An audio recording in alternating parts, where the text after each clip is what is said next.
এই মুহূর্তে আমরা চলে আসছি হবিগঞ্জ জেলার মাধবপুর উপজেলার ৩ নং বহরা ইউনিয়নের আফজলপুর গ্রামের হাজিবাড়িতে। তো এখানে আপনার আমরা একটা দুঃখজনক ঘটনা শুনেছি। এই বাড়িরই একজন মুরব্বী, যিনি আপনার ফারুক মিয়া নামক ব্যক্তিটি গত কয়েকদিন ধরে নিখোঁজ অবস্থায় রয়েছে। পরিবারটি বেহাল অবস্থায় রয়েছে এবং দুঃখজনক একটি মর্মান্তিক ঘটনা ঘটেছে।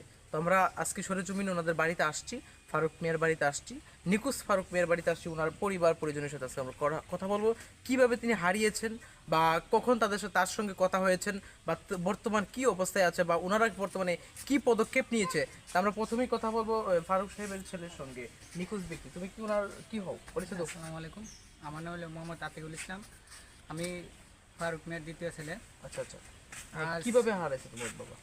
আমার বাবা এই মনে করেন সন্ধ্যা এই আসরের দিকে, মঙ্গলবার আসরের সময় এই বাজারে গেছে। গত মঙ্গলবার? গত মঙ্গলবার 13 তারিখ আচ্ছা। বাজার গেছে। বাজারে যাওয়ার পরে লাস্ট একটা আমার বাবাকে একজন ফোন দিছে। এই সময় আমার বাইরের দোকানে বসা, মদিনা টেলার্স সেলিম মিয়ার দোকানে বসা। আচ্ছা। বসার পরে ফোন আসছে একটা। ফোন আসার পরে আমার বাবা বলতেছে আমার বাইরে এই রুবেল নামে একজন আমার ফোন দিছে। ফোন দিয়ে বলতেছে আমি রেল স্টেশন যেতাম। আমার বাবা আবার বাইরে কথাটা বলছে আমি একটু পরে বাজার করুম, রুবেল আমার ফোন দিছে আমি rail station I. Rail station থেকে আসি কথা করার পরে এদের সাথে সাথে বাবার ফোন বন্ধ। তারপরে বাবার কোনো খোঁজখবর নাই।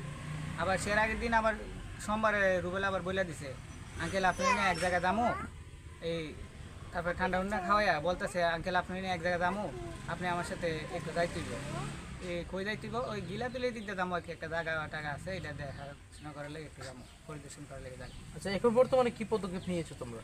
আমরা বিভিন্ন আইন শৃঙ্খলার সাথে যোগাযোগ করছি। তোমাদের কি কোনো শত্রু আছে? শত্রু তো আছে, আবার পারিবারিক সমস্যা আছে আমাদের। ওই যে কাউকে কি সন্দেহ হয় এরকম? সন্দেহমূলক আছে, সন্দেহ তো আছে, প্রায় 6-7 জনের মতো আছে সন্দেহ। কারণ আমি কি কোনো থানায় অভিযোগ এই যে বা ঘটনা নিখোঁজ কোনো অভিযোগ করেছো কিনা? শুনেন, ঘটনার যে আমার আব্বা নিখোঁজ হয়েছে মঙ্গলবারে, শনিবার একটা ঘটনা হয়েছে, রবিবার একটা ঘটনা হয়েছে, দুইটা ঘটনা হয়েছে। এই হাবিব মিয়া, এই তার ছেলে, তার বউ, এগুলা সবার সাথে আমরা একটা জামাল হয়েছে, পুকুর নিয়ে একটা জামাল হয়েছে। এরা লাঠি বেঁধা নিয়েছে, আমাদেরকে মারধর করতো, বিভিন্ন জামাল। এখন তোমার বাবাকে ফিরে পেতে বা উনি কোথায় আছে এরকম সন্ধান পেতে কি ব্যবস্থা নিয়েছো? আমরা এই প্রশাসনের কাছে গেছি, সেনাবাহিনী, র্যাব, তারপরে আমাদের এসপি স্যার, পুলিশ, আমরা বিভিন্ন জায়গায় এই চাইতেছি। ঠিক আছে, আপনি ওনার কি হন একটু পরিচয় দিবেন? আমি আমার ওয়াইফ কই। আপনি স্বামী কিভাবে হারিয়েছে? আমার স্বামী বাজার আনতে গেছেন, বাজারে বিয়ে করে লয়ে গেছে বাজার।